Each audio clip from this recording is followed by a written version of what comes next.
Segundo Grosser e Neumeier, treinar e aprender apresentam uma estreita relação, e isto não se aplica somente à educação física. Tanto do ponto de vista conceitual como do ponto de vista prático, o aprendiz de um instrumento musical, a bateria, por exemplo, deverá executar ações complexas de maneira sistematizada para desenvolver de maneira eficiente o aprendizado técnico e musical deste instrumento. Aprender a escrever também envolve orientação sistematizada. Estas situações podem se configurar, portanto, em treinamento. O treinamento esportivo busca interferir nos movimentos corporais de maneira sistematizada. A utilização das amplas possibilidades de interferir no movimento representa uma forma essencial de se alcançar objetivos ligados tanto à saúde como à estética, além de influenciar os aspectos psíquicos e sociais das pessoas, apresentando-se ainda como um caminho importante na geração de recursos financeiros em nossa sociedade. Lembre-se de que você vive nela. Em todas as situações de interferência no movimento, existe uma relação estreita com a educação, pois um processo de aprendizagem está presente nestes objetivos citados. No caso específico, o físico, de nossa formação profissional, que é a educação física, somos profissionais cujo objetivo de trabalho é o movimento, antes de qualquer outra coisa, conforme falou o professor Gotani. Dele deriva tudo mais o que fazemos em nossa profissão. Não haverá especificidade da nossa intervenção se não houver movimento. O treinamento esportivo lida com isto, direta e especificamente. Crianças, jovens e adultos de todos os locais e classes sociais vivem em contato com um volume crescente de situações onde o movimento humano é praticado, apreciado e discutido. Seja nos diferentes esportes, na academia de musculação ou em uma apresentação artística, são confrontados com situações onde vivenciam o movimento em atividades físicas em suas múltiplas expressões.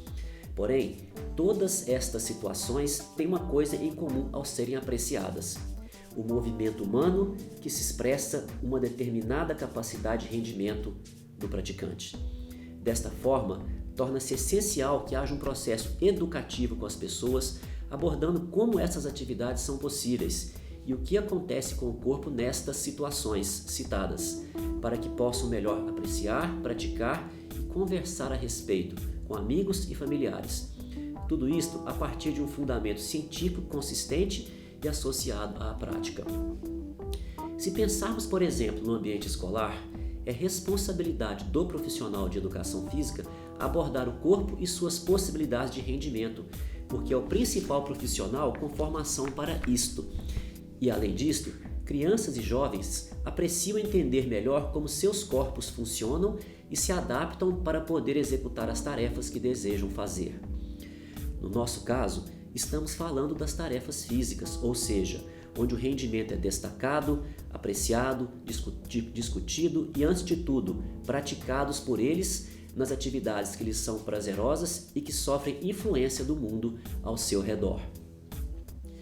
Pense em situações em uma aula de educação física quando os alunos perguntarem sobre a força que precisam para realizar alguma tarefa.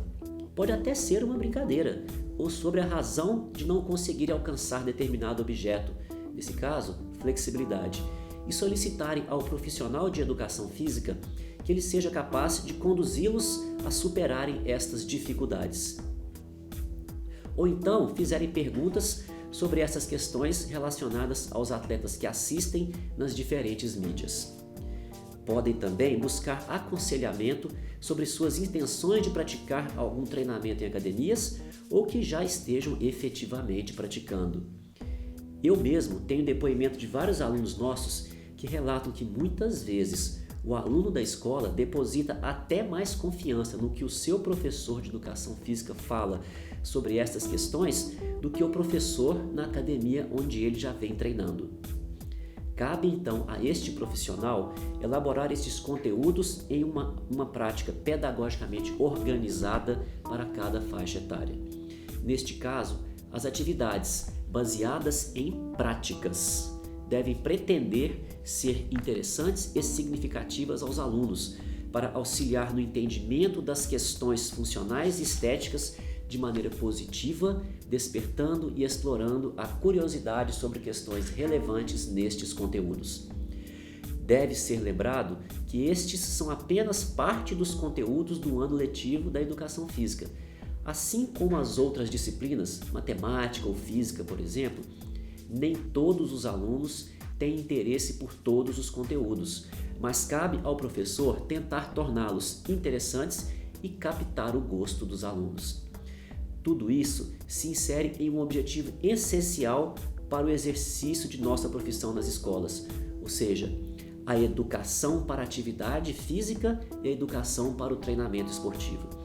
Isto contribuirá para uma interação positiva e segura com as atividades físico-esportivas que estejam praticando ou vierem a praticar no futuro, até a vida adulta e a velhice. Proporcionar, ensinar, analisar e desenvolver o movimento humano é nossa essência e a razão de existir de nossa profissão. Imagine agora as seguintes situações: um idoso praticando corrida, um deficiente físico praticando musculação, uma criança aprendendo voleibol, Roger Federer, melhor jogador de tênis do mundo em um jogo decisivo, uma dançarina executando sua coreografia, um lutador de capoeira. Todos têm algo em comum: o movimento consciente e orientado na forma de exercícios que fazem parte de um sistema para influenciar pedagogicamente na solução de tarefas, usando neste momento as palavras de Zakharov. Estas tarefas acontecem em diferentes níveis de exigência. Nestes exemplos, a busca pela melhoria da capacidade de realizar os movimentos acontecerá se as ações forem realizadas com um certo nível de organização, ou seja, de acordo novamente com Zakharov, realizar as ações de maneira sistemática e não somente de maneira casual. Isto faz parte do cotidiano em todas as faixas etárias. Esta é e sempre foi uma demanda da sociedade em toda a sua história. Considerando esta demanda e os conhecimentos necessários para satisfazê-la, a educação física se apresenta como a principal área para garantir este desenvolvimento com segurança e eficiência. Isto se sustenta tanto na formação profissional como na lei vigente no país. Além disto, a sociedade tem o direito de demandar o acesso a profissionais que garantam a satisfação do desejo e da necessidade de se aprimorar e extrair experiência pessoal e coletiva satisfatória. O caminho físico neste processo educativo do movimento passa então pela sistematização. Segundo Zakharov, as capacidades funcionais do homem são o conjunto de propriedades do organismo que se revelam no processo de sua interação com o meio ambiente. O aprimoramento das capacidades de movimento refere-se ao rendimento. Se olharmos o dicionário, o termo rendimento é a eficiência relativa no desempenho de determinada função ou tarefa. E Martin, Kahl e Leenertz definem o desempenho esportivo como resultado de ação ou atividade esportiva. Grossemar, Brugman e Zinton apontam 4 pontos de vista para o entendimento do rendimento esportivo: pedagógicos, físicos, fisiológicos e psicológicos. O campo de conhecimento que lida diretamente com este processo é o treinamento, no nosso caso, treinamento esportivo. Agora, lembre-se dos exemplos e faça a associação. Um idoso praticando corrida, um deficiente físico praticando musculação, uma criança aprendendo voleibol, o Roger Federer, uma dançarina executando sua coreografia e um lutador de capoeira. O rendimento está presente em todas estas atividades, mas se manifesta em níveis diferentes. Vejam bem, é um equívoco querer associar o conceito de rendimento somente ao alto rendimento. É um viés interpretativo que não corresponde ao conceito de rendimento e nem à realidade das pessoas. Todos citados buscam melhorar o rendimento, mas somente um, o Roger Federer, deixa explícito o desejo do alto rendimento. Muita atenção, gente, este é um entendimento essencial para um estudo adequado do treinamento esportivo, sem a imposição de limitações teóricas e práticas baseadas em análises não científicas e até doutrinárias de determinados autores na nossa educação física. Vejam agora alguns conceitos extraídos de Martin Kahl e Leenaerts. Treinamento esportivo é um complexo de ações dirigido a um desenvolvimento planejado do rendimento e sua concretização em situações de comprovação. Deve ser chamada a atenção a alguns pontos desta definição. Primeiro, complexidade. O treinamento lida com diferentes ações e diferentes demandas físicas que devem ser associadas com aspectos cognitivos específicos. 2. Planejamento. O treinamento não acontecerá de forma aleatória. 3. Comprovação. As ações planejadas e colocadas em prática deverão se mostrar efetivas para o objetivo desejado. Ciência do treinamento. Ocupa uma posição interdisciplinar para análise e descrição do rendimento e seu interesse se localiza na validade das definições que possam ser comprovadas ou negadas cientificamente. Importante ressaltar: 1. Envolve várias disciplinas, fisiologia, biomecânica, psicologia e pedagogia, entre outras. E 2. A necessidade de investigação das práticas através dos métodos disponíveis. Teoria do treinamento. Abrange os conceitos que permitem uma sistematização e elaboração de ações para o treinamento em situações de comprovação. Destaca-se: 1. O entendimento dos conceitos relacionados com o treinamento e 2. A aplicação destes conceitos na elaboração do treinamento e sua eficiência. Para Grosser, Brugmann e Sinton, o treinamento esportivo envolve medidas visando o aumento e a manutenção do rendimento e, em alguns casos, até a sua redução, considerando aspectos médico-biológicos e pedagógicos, pois o processo influenciará o ser humano em sua totalidade. Estes autores destacam também que uma avaliação pedagógica e metodológica das ações do treinamento e suas interrelações devem ser feitas destacando os papéis de educador e conselheiro assumidos pelos treinadores. Apresentam ainda a necessidade de que os treinamentos e os treinadores estimulem nos jovens a criatividade e o pensamento crítico, visando desenvolver a autonomia e a responsabilidade na solução dos problemas. Zakharov destaca as inter-relações dos fatores sociais e os elementos específicos do treinamento, uma vez que são determinantes para os resultados esperados. Como vocês podem ver, mencionando o professor Júlio Garganta, treinar bem é transitar do ver para o entender, do fazer para o saber fazer. Os objetivos do treinamento são dirigidos a influenciar sistematicamente as capacidades que o indivíduo possui. Isto é crucial, pois na educação física trabalhamos exatamente nessa direção, ou seja, ao auxiliarmos as pessoas a melhorarem suas capacidades de movimento, estamos influenciando-as. Estas capacidades estão relacionadas, de acordo com Wernicke, a aspectos psicomotores, cognitivos e afetivos. Podemos dizer, então, que os objetivos do treinamento esportivo são exatamente os mesmos da educação física, tanto do ponto de vista conceitual como de intervenção prática, ou seja, influenciar sistematicamente as capacidades que o indivíduo possui. Que conteúdos do treinamento esportivo justificam sua presença nos diferentes campos de atuação do profissional de educação física? Vou explicar a partir dos exemplos, tendo como referência um conteúdo introdutório da teoria do treinamento.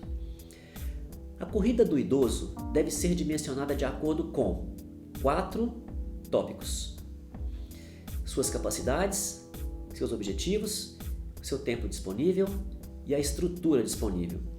O mesmo é válido para todos os outros 5 indivíduos mencionados, ou seja, o deficiente físico, a criança no voleibol, o Roger Federer, a dançarina e o capoeirista. De acordo com suas capacidades individuais, devem ser dimensionadas quantidades de exercícios durante um certo tempo, o nível de exigência e a frequência semanal de acordo com estes 4 tópicos mencionados. Estou me referindo ao volume, a intensidade e a frequência dos treinamentos.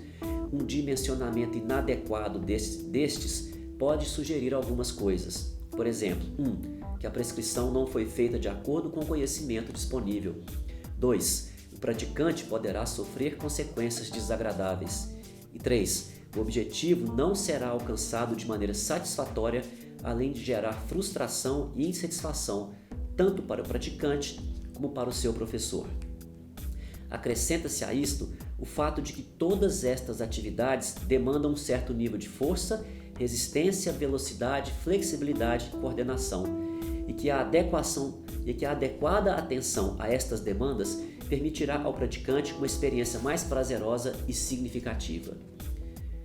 Outras diversas orientações devem ser seguidas em relação à prática, como por exemplo a não interrupção frequente e ou prolongada, a adequada progressão das exigências, a necessidade de variabilidade nas sessões de prática, assim como o respeito às especificidades de cada tipo de praticante, de cada tipo de atividade. Estou me referindo aos princípios do treinamento esportivo, sejam eles metodológicos, fisiológicos ou pedagógicos. Novamente, desconhecê-los ou não respeitá-los adequadamente pode resultar em prejuízos para o praticante e a não realização dos objetivos propostos. No campo do rendimento físico voltado para o esporte, saúde e educação, a prescrição do treinamento representa a especificidade do trabalho profissional em educação física, porque esta é a única profissão com formação em treinamento esportivo. Além disto, este é o único campo de intervenção que é exclusivo da educação física. Para completar, isto é garantido pela lei vigente no Brasil. Se pensarmos nas ações voltadas para a saúde pública, por exemplo, o profissional de educação física não participará de uma equipe multidisciplinar através do diagnóstico de doenças ou da prescrição de medicamentos. Tampouco realizará intervenções de caráter psicoterapêutico ou de tratamento dos sintomas de doenças e reabilitação de lesões na presença de quadro doloroso. Sua participação ocorrerá nas intervenções relacionadas com a prescrição de práticas sistematizadas para desenvolver as capacidades físicas das pessoas, visando a melhoria do estado de saúde, ou seja, na prescrição do treinamento. Esta é a nossa especificidade nesse campo de intervenção multidisciplinar. Este é o conhecimento que levamos para interagir com outros profissionais da área da saúde. Havendo necessidade da utilização de outra categoria de atividades, brincadeiras, por exemplo, um pedagogo, um psicólogo ou um terapeuta ocupacional poderão também intervir. Considero, então, insuficiente colocar que o objetivo de um programa de treinamento seja sair do sedentarismo, superar o estresse ou socializar. Estes podem até ser objetivos, mas deverão ser alcançados através de programas de treinamento que interfiram em alguma capacidade do indivíduo, força, resistência ou técnica esportiva, por exemplo, utilizando as informações da formação profissional específica em educação física. Como consequência, o praticante deixará de ser sedentário, superará o estresse e, conforme a estrutura da realização do treinamento, terá a oportunidade de conviver com outras pessoas, enfim, socializar. Se a pessoa procurou alguma forma de treinamento, musculação, natação, luta, voleibol, etc., para alcançar esses objetivos, é direito dele e dever do profissional de educação física proporcionar a atividade de maneira organizada e fundamentada. Isto também faz parte de uma aula de educação física na escola. Se o aluno perguntar ao professor como fazer para chutar a bola com mais força, ou mesmo se o pai deste aluno perguntar por que seu filho não consegue tocar a ponta dos pés com as mãos, estando os joelhos estendidos, o professor deve, por formação e por obrigação, saber responder e ajudar a superar as dificuldades apresentadas. Perguntas como estas surgirão e estarão acompanhadas de uma demanda ao professor de efetivamente tornar o chute mais forte e aprimorar a flexibilidade. Ao aluno que não consegue chutar mais forte, por exemplo, poderia ser sugerido que ele faça outra tarefa mais simples, para que não se sinta excluído.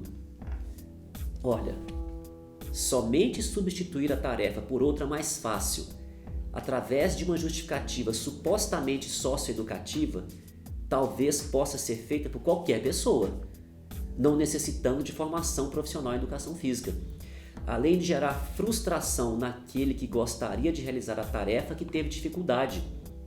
Este sim é um aspecto educativo essencial e uma exigência intelectual do professor de educação física. Atualmente, há um número crescente de espaços dedicados às práticas físicas, tanto por demanda social através de políticas públicas para o esporte, saúde, educação e lazer, como através de iniciativas privadas em academias, escolas esportivas, centros de treinamento, estúdios e equipes ou grupos de praticantes. Todos demandando uma prática de treinamento orientada por um profissional de educação física. Somente para se ter uma ideia, vejam estes locais onde tudo isso pode acontecer e efetivamente acontece.